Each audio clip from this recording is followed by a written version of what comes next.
As we settle into the Xbox Series XS and PS5 era of 2K, we're starting to see the true power of the consoles be revealed before our eyes. With 2K23, they set out to honor old school NBA 2K fans while also making sure the 360 Duncan green wig on the blacktop gamer was looked after as well. So with this review, we ask, did 2K set a new standard to which every other sports game will be compared to? Let's find out.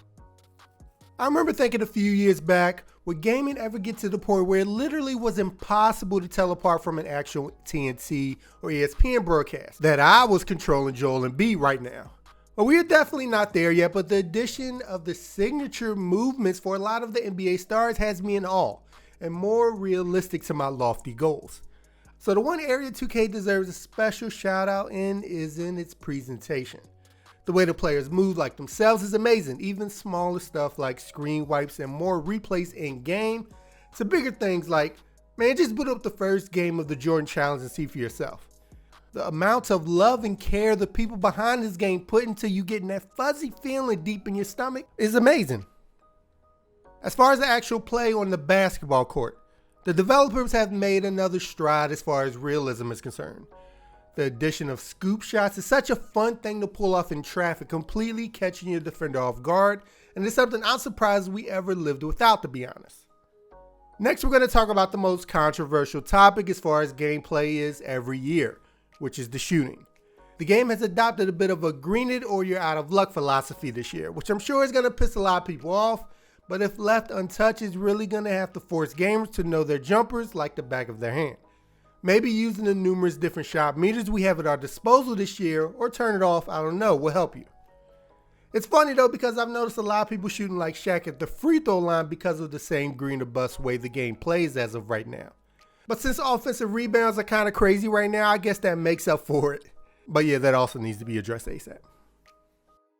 I feel the longer the game is out, the more badges people will get, which hopefully means the better they will shoot. So the game won't feel as paintball heavy, but we'll find out. For dribbling, the controls have been altered to involve more right stick movement if you choose the veer that way instead of the button. So that will take some getting used to, but being able to switch speeds and being smart and efficient with your dribbling is the name of the game this year, with the addition of adrenaline boost, whose main goal is to prevent the low IQ dribblers from being so prevalent. So it's been so far so good with being punishing enough when you use all your adrenaline boost, and dribbling being rewarding when pulling off an effective move at the right time. Another thing is I love how loose the ball feels. Sometimes me or my opponent will bobble it, and if the ball doesn't interact with another player, you will lose it. Now, probably my biggest gripe with the gameplay is how easy it is to score in the paint. I used to think, okay, it's because I'm under the hoop. Nope. Driving on two defenders, they all finish like Ja Morant. And be camped out against Westbrook, oh, that ball is going in. You might as well start jogging back down the court if they even get close to the paint. Okay, I exaggerate, but paintball is alive and well, especially if somebody never catches on to the shooting. Although paint defense is non-existent, there are things I do like the computer going for strips when you try to bring the ball up to shoot. But with them nuking chase down blocks to the degree they did, I don't think it's enough to counter the threat of even the most average paintballer in 2K23 as of right now. Now, the defensive shading mechanic is a fun addition to the game, and for those who have played live, it probably reminds you a little bit of that. And positioning your player with the flick of the stick to cut off certain angles has been fun to get the hang of. I will say the game is a lot more punishing on lazy defense and relying on getting a bare minimum late contest. Because if you play the computer or somebody who knows how to shoot, they will light you up if you leave them open. You cannot get away with lazy defense. But it feels a lot more rewarding when you do properly get your hand in there and affect their shot. You have to earn your contest this year. And that is felt all through playing defense in 2K23. Take the adrenaline bar being on defense as well. You lose a bar if you attempt a block shot or a steal attempt. So you can't spam either. You have to be smart with your steal attempts now, and I love it. And thank you for not having automatic fouls on steal attempts if you don't get them now. Because along with the adrenaline bar, that would have just been cruel.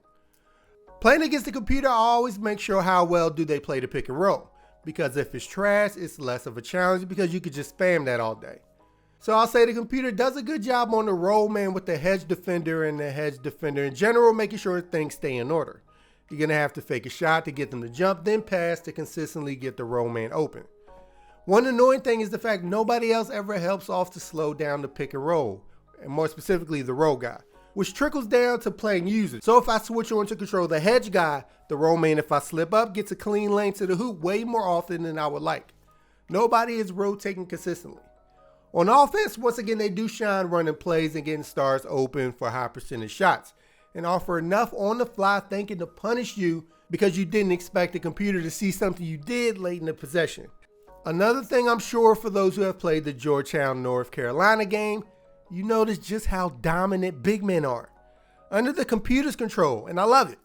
Too many years you don't feel the presence of a Jokic or Embiid on the opponent's team, and that has completely flipped.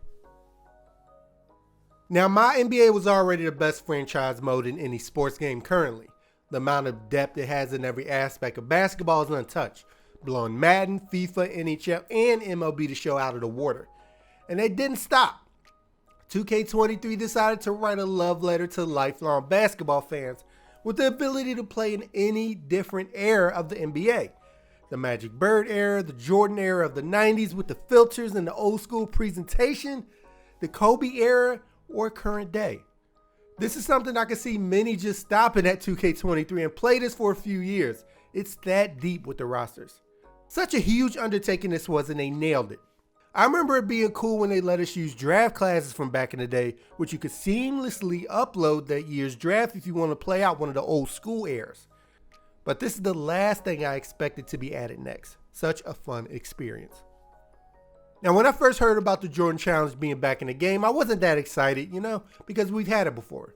But I should have known from the overall presentation, just sitting in the menu hearing the Michael Jordan theme song.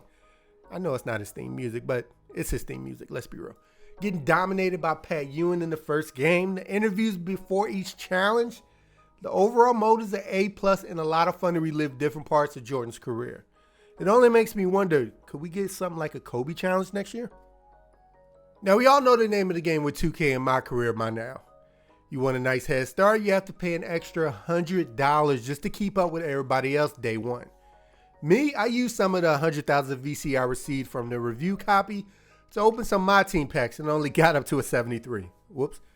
But the heavy cloud of microtransactions and the constant reminders to spend your money on the mode rather than grind away may steer away many who don't want to go that route. And it's not like they made it easier for those who rather build their player up naturally either. Which is a shame, but 2K has done something I'm sure many in other sports games ask and never get fully. All they want. Don't slack on the other modes, and most importantly, the on-the-field, court, grass product, and 2K didn't. They brought their A game in that regard. Thank you. It's also interesting the story is kind of boring, and they keep you off the actual court doing these stupid tasks when I just want to play. I will say I do love that they made it easier to travel around the city for once, and the different backdrops are cool to run around in. And lastly, MyTeam is largely the same with minor adjustments here and there, like being able to save your defensive settings finally. The removal of contracts is to be finally celebrated as well, and the new triple threat online co-op mode to play with your buddies, to name a few, should get you excited. Hate to keep going back to this, but 2K achieved what those of every sports game wishes. Fine, you can have your microtransactions, but at least make all the other modes, and most importantly, the actual sport on the field, court, ice, or grass A+, and they've done it better than any other, and I'm not surprised actually. Gameplay is definitely more enjoyable than past years, and the addition of the Jordan Challenge and errors in MyNBA adds a lot more replayability to the game that it didn't have last year. So with that, we give NBA 2K23 on Next Gen an 8 out of 10.